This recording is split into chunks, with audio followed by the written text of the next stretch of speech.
انسانی آباد کاری اور آبادی کی سائنس کا اگر جائزہ لیا جائے تو یہ بات واضح ہوتی ہے کہ جدید دور شہری آباد کاری کے دوران اس عذاب جیسے عمل کا شکار سب سے زیادہ رہا ہے۔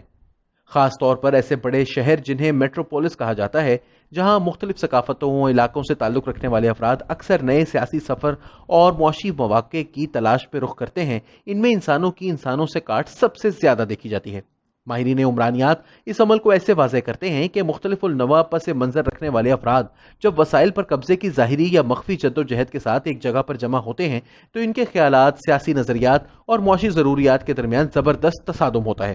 یہ ایک ایسی حالت کا نام ہے جسے ماہر عمرانیات ڈرکہائم نارملس یا انومی کی حالت کا نام دیتا ہے، جس میں متفقہ طور پر ایک سماجی معاہدہ نہیں ہوتا اور پھر جس کو جو سوچتا ہے وہ کرتا ہے۔ اس صورتحال کو اپنے حق میں استعمال کرنے والی قوتیں، جنہیں عام طور پر اسٹیبلشمنٹ کہا جاتا ہے، اپنے مفادات نکالتی ہیں۔ ایسے میں بدترین قتل و غارت، خودکشیاں، ریپ اور اس جیسے دیگر گھناؤنے جرم ان معاشروں میں عام ہوتے ہیں۔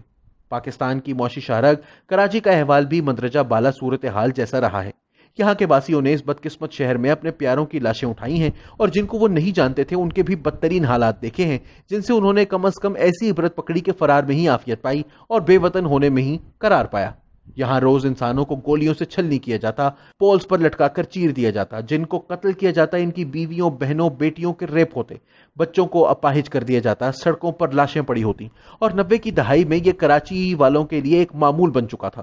بی بی سی نے 90 کی دہائی میں جرائم پیشہ افراد کے خلاف ہونے والے آپریشن کے حوالے سے ایک خصوصی ضمیمہ تحریر کیا ہے، جس میں ایسے کئی افراد کے انٹرویوز شامل ہیں جنہوں نے بطور صحافی، ڈاکٹر، پولیس اہلکار، سیاستدان یا پھر شہریوں کے اس آپریشن کو قریب سے دیکھا یا پھر اس سے متاثر ہوئے۔ اس آپریشن کے نتیجے میں سامنے آنے والی بھیانک تصویر کو دیکھا جائے تو یہی معلوم ہوتا ہے کہ ہر طرف سے قتل و غارت ہوئی اور کسی کے ہاتھ خون سے رنگے جانے سے بچ نہ سکے۔ یہ آپریشن کلین اپ 1992 میں شروع ہوا، جس کا سرکاری نام آپریشن بلیو فاکس رکھا گیا، مگر یہ کراچی آپریشن کے نام سے مشہور ہوا۔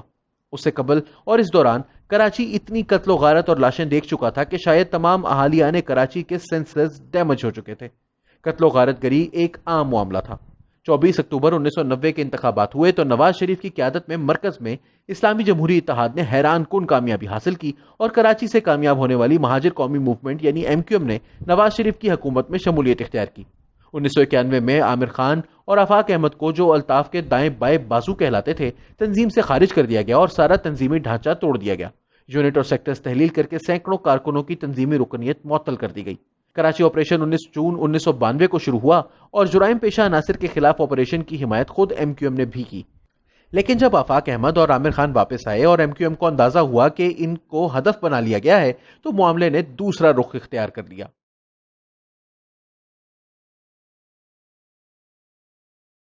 بی بی سی نے لکھا کہ آفاق احمد اور عامر خان کی قیادت میں بنائی جانے والی MQM حقیقی کے لیے ریاست کی جانب سے کھلی حمایت اور الطاف حسین کی تنظیم کے خلاف یک طرفہ کارروائی سے خود ریاست کے اداروں میں اختلافات ابھرنے لگے۔ MQM نے اپنے خلاف یک طرفہ کارروائی کی بنیاد پر احتجاجاً حکومت سے علیحدگی اختیار کر لی اور آپریشن کلین اپ سیاست کی نظر ہو گیا۔ اس حوالے سے کراچی آپریشن کے نگرانوں میں شامل رہنے والے رینجرز کے ایک سینئر افسر نے بی بی سی کو بتایا کہ عجیب ماحول تھا، نامعلوم افراد پورے شہر پر راج کر رہے تھے، پورا شہر بدترین تشدد کی لپیٹ میں تھا، مختلف علاقوں میں قتل و غارت میں ملوث ان عناصر کو مکمل پشت پناہی اور مدد ملتی تھی، یا پھر ان دہشت گردوں کا خوف ایسا تھا کہ پوری آبادی خاموشی سے یہ قتل و غارت دیکھتی رہتی تھی۔ حکام قتل و غارت میں ملوث عناصر سے شہریوں کو تحفظ دینے میں ناکام دکھائی دے رہے تھے، اور وہ تحفظ دیتے بھی کیسے؟ جس شہر میں فوج کے افسر میجر کلیم کو اغوا کیا جاتا ہو، پولیس افسران گھر سے تھانے اور تھانے سے گھر جاتے ہوئے وردی نہ پہن سکتے ہوں کہ کوئی مار دے گا، یعنی جہاں عام شہری کو جان و مال اور عزت و آبرو کا تحفظ دینے کے ذمہ دار ادارے اپنا تحفظ نہ کر پا رہے ہوں،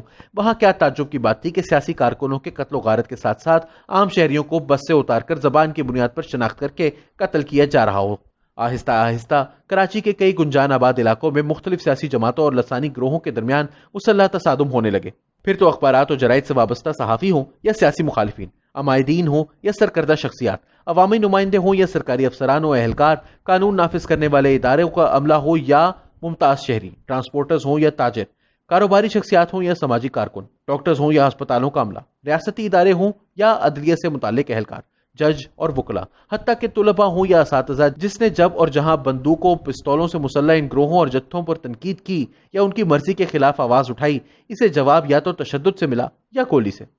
پھر نواز شریف حکومت کو سیاسی جوڑ توڑ کے نتیجے میں جانا پڑا۔ بے نظیر حکومت میں کراچی آپریشن کا دوسرا حصہ شروع ہوا، جس میں کراچی میں کلین اپ کی ذمہ داری بے نظیر حکومت کے وزیر داخلہ نصیر بابر کے سپرد کی گئی، جبکہ کراچی پولیس کی کمان بیرون ملک سے تعلیم یافتہ شعیب سڈل کے ہاتھ میں دی گئی۔ اور پھر ایک ایسا دور شروع ہوا جس میں پولیس کے ہاتھوں ایسے غیر قانونی کام بھی سرزد ہوئے جس نے جرائم پیشہ افراد کو سیاسی پارٹیوں کی چھتر چھایا تلے عوامی ہمدردیاں سمیٹنے میں خوب مدد دی۔ دوسری جانب پولیس اہلکاروں کو بھی بڑی تعداد میں قتل کیا گیا۔ اس مضمون کے مطابق 4 سال میں 436 سے زائد پولیس افسران اور اہلکار قتل کیے گئے۔ آفاق احمد کی MQM حقیقی کے 400 سے زائد کارکن قتل ہوئے، جبکہ دوسری جانب غیر ملکی ایجنسیوں کا بھی کردار کراچی کی قتل و غارت میں رہا تھا۔ سب کو الزام دیتے ہیں۔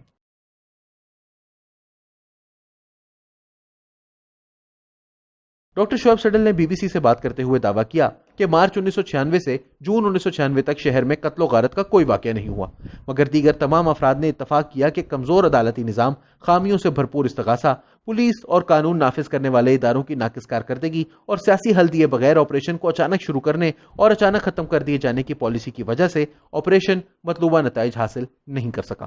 اور شعیب سڈل کا یہ دعویٰ کہ اس آپریشن نے اپنے مقاصد حاصل کیے کسی صورت بھی درست ثابت نہیں ہو سکتا۔